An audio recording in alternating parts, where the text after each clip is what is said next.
আসসালামু আলাইকুম। Hello everyone, কেমন আছেন সবাই? আশা করি ভালো আছেন। আপনারা দেখছেন জনপ্রিয় job review channel job bank 24। আমাদের এই চ্যানেলে বিভিন্ন জব সার্কুলার নিয়ে আলোচনা করা হয়। তারই ধারাবাহিকতায় আজ আপনাদের মাঝে আরেকটি নতুন জব সার্কুলার নিয়ে হাজির হয়েছি। সেটি হচ্ছে বাংলাদেশ সেনাবাহিনীতে ট্রেড টু সৈনিকের 631 পদে বিশাল একটি নিয়োগ বিজ্ঞপ্তি। এখানে বাংলাদেশের সকল জেলার যোগ্যতা সম্পন্ন প্রার্থীগণ আবেদন করতে পারবে। আবেদন করতে কি কি দরকার পড়বে, কত টাকা আবেদন করতে খরচ হবে এবং আবেদন শুরু কবে শেষ কবে, বৃত্তান্ত এই ভিডিওতে আলোচনা করা হবে। আশা করি সম্পূর্ণ ভিডিও জুড়ে আপনারা আমার সাথেই থাকবেন। আর মূল ভিডিও শুরু করার পূর্বে ছোট্ট একটা রিকোয়েস্ট, যারা এখনো আমার চ্যানেলটা সাবস্ক্রাইব করেননি তারা ঝটপট করে আমার চ্যানেলটা সাবস্ক্রাইব করে দিন। আর যারা সাবস্ক্রাইব করেছেন তাদেরকে অসংখ্য ধন্যবাদ।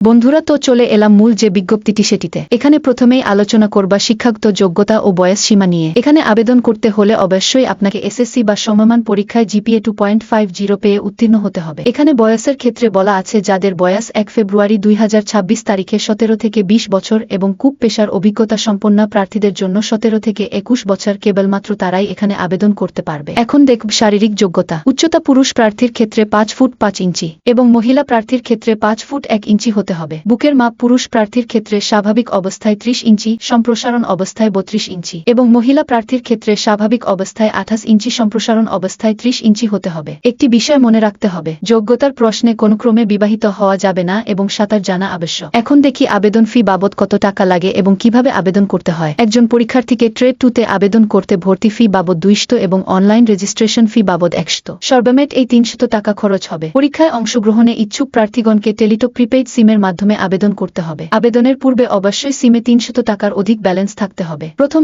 SMS সকল প্রার্থীদের ক্ষেত্রে সৈনিক স্পেস দিয়ে এসএসসি বোর্ডের প্রথম 3 অক্ষর, তারপর স্পেস দিয়ে রোল, এরপর স্পেস দিয়ে পাশের বছর, আবার স্পেস দিয়ে জেলা কোড, স্পেস দিয়ে T2, এরপর আবার স্পেস দিয়ে ট্রেড কোড লিখে সেন্ড করতে হবে 16322 এই নাম্বারে। এবং সেনা সন্তান প্রার্থীদের ক্ষেত্রে T2 এর স্থানে SST2 দিয়ে SMS করতে হবে। SMS সঠিকভাবে সেন্ড করলে আপনাকে একটা 6 ডিজিটের পিন নাম্বার দেওয়া হবে। পিন নাম্বারটা পাওয়ার পর আপনাকে দ্বিতীয় SMS এর জন্য লিখতে হবে সৈনিক স্পেস দিয়ে ইয়েস স্পেস দিয়ে 6 ডিজিটের পিন নাম্বার স্পেস দিয়ে সচল মোবাইল নম্বর লিখে আবার সেন্ড করতে হবে 16322 এই নাম্বারে। মহিলা প্রার্থীদের ক্ষেত্রে সৈনিকের পরিবর্তে F সৈনিক লিখে প্রথম ও দ্বিতীয় SMS প্রেরণ করতে হবে। এখন প্রশ্ন হলো জেলা কোড এবং ট্রেড কোড কোথায় পাওয়া যাবে? চিন্তার কোনো কারণ নেই, আপনাদের সুবিধার্থে সেটাও আমি এখানে উল্লেখ করছি। যারা যে ট্রেডে আবেদন করতে চান তারা সেই ট্রেড কোডটি এখান থেকে ভালো করে দেখে নিন এবং জেলা কোডটি এখান থেকে দেখে নিন। অবশ্যই আপনি যে জেলার স্থায়ী বাসিন্দা ঠিক সেই জেলার কোড আবেদনের সময় উল্লেখ করবেন। আবেদন প্রক্রিয়াটি আপনার কাছে জটিল মনে হলে আমাদের মাধ্যমে নির্ভুলভাবে সম্পূর্ণ ফ্রিতে আবেদন করতে পারেন। এখন দেখি পরীক্ষার দিন মাঠে আপনাকে কি কি কাগজপত্র সঙ্গে নিয়ে যেতে হবে। শিক্ষাগত সনদপত্র এবং নম্বর পত্রের সত্যায়িত কপি এবং ভেরিফায়ার জন্য সাথে মূল কপিও নিয়ে যেতে হবে। অভিভাবকের সম্মতিপত্র,